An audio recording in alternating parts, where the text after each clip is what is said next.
Olá, eu sou a Fábia e hoje a gente vai seguir tratando do TDAH, transtorno de déficit de atenção e hiperatividade, e hoje a gente vai falar então do subtipo combinado, desatento e hiperativo impulsivo.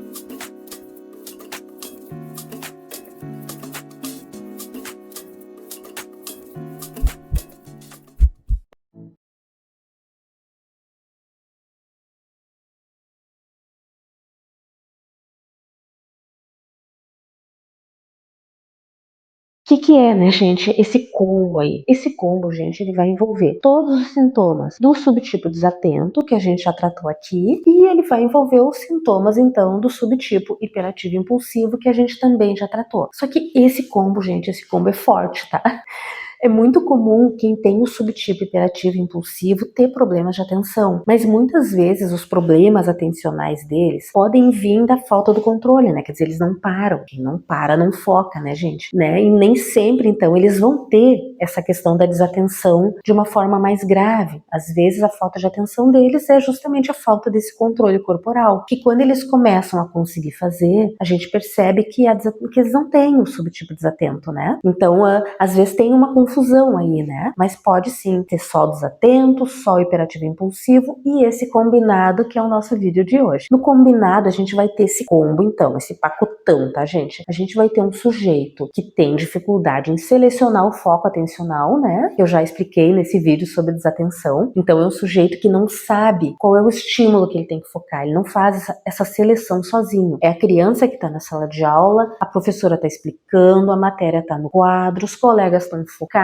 ele tem um caderno na frente dele, mas ele vê uma borboleta e já era, né? E não volta mais. E depois que desfocou, não volta, não mantém foco, né? Então faz o foco talvez, né? Muitos têm dificuldade em fazer. Mas uma vez feito, a professora foi ali na classe e disse assim: fulaninho, olha só, agora eu vou explicar o que tá ali no quadro, tá aqui no teu caderninho ou na tua folhinha, e eu quero que tu fique comigo, né? Nesse momento, vamos lá. E o fulaninho cheio de boa vontade, ele pensa, não, agora eu vou. E ele começa. Só que em 30 segundos, gente, em 1 minuto, olha, às vezes não dura 1 minuto, ele qualquer outra coisa, borracha que tá em cima da mesa. Já era, já perdeu o foco, ele não tá mais nem ouvindo, ele não sabe nem onde ele tá mais, porque ele perdeu o foco. Então, a dificuldade em selecionar foco e manter foco. E aí, no subtipo combinado, esse sujeito ele vai ter a hiperatividade e a impulsividade muito grave. Então, além de não focar, ele não vai conseguir fazer o controle do corpo. Então, é aquela criança que às vezes está no primeiro, no segundo ano, e quando o professor vê ele tá sentado no chão, ou ele tá se arrastando pela sala, ou ele foi lá no fulano, lá no fundão da sala, sei lá,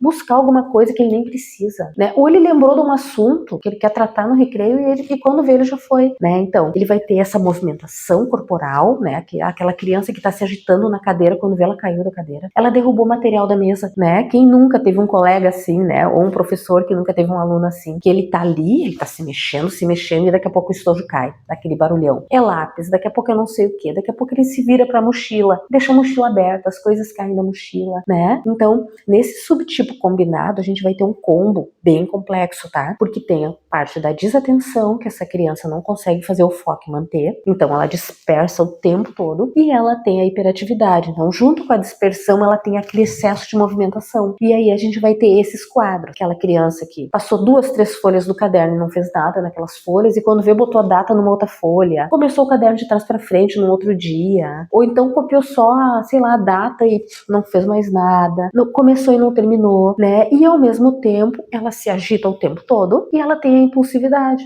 Então ela levanta sem pensar, ela é às vezes invasiva, né? A prof tá explicando e ela sai com um assunto que ninguém sabe de onde ela tirou, né, gente? Então assim, ó, todos esses sintomas, eles causam um conflito social e a longo prazo eles vão causar dificuldade de aprendizagem, porque a criança, por mais inteligente que ela seja, se ela não focar, se ela não conseguir parar, ouvir, anotar, todo aquele procedimento assim escolar que é muito importante, ela vai acabar tendo perdas, né? Ela vai tendo lacunas. Então ela se alfabetizou, mas ali ela já perdeu, não sei, no terceiro ano, quando chega no quarto ou no quinto ano, eles não dão mais conta, porque chega um momento em que a inteligência, ela não consegue compensar todas essas perdas atencionais e de movimentação e de impulsividade. Uma vez não focando, as informações não entram, gente. A atenção, ela é a porta, né? Ela é a porta que se abre para o cérebro. Ela é o primeiro, né? O primeiro impacto é na atenção, tá? É a atenção que abre essa porta para memória, para aprendizagem, para tudo isso. Então, esse combo, né? Pensando, o subtipo desatento também tem prejuízos incontáveis, né? O subtipo hiperativo impulsivo, mas quando a gente tem o combo, a gente tem uma gama de sintomas muito mais prejudiciais, né? A partir do momento que se tem uma desconfiança, né? Esse perfil na escola, esse perfil em casa, a gente sai correndo para buscar profissional, para fazer então um diagnóstico, para a gente ter certeza do que é, para poder ajudar essa criança, tá? Esse subtipo combinado, na vida adulta, pensando agora, né? Na adolescência, no geral, o que fica mais é a desatenção e a impulsividade. A hiperatividade é normal ela ir reduzindo pelo próprio amadurecimento do cérebro. E na idade adulta também, gente, permanece a desatenção, permanece a impulsividade e a gente tem também prejuízos bastante importantes, né? É o sujeito que esquece a data de pagar a conta, é o sujeito que esquece as portas da casa aberta, né? Enfim, né? É o sujeito que às vezes está na faculdade, né? E quando vê ele reprova uma disciplina, ele pega a recuperação na outra, né, gente? Por quê? Porque não consegue.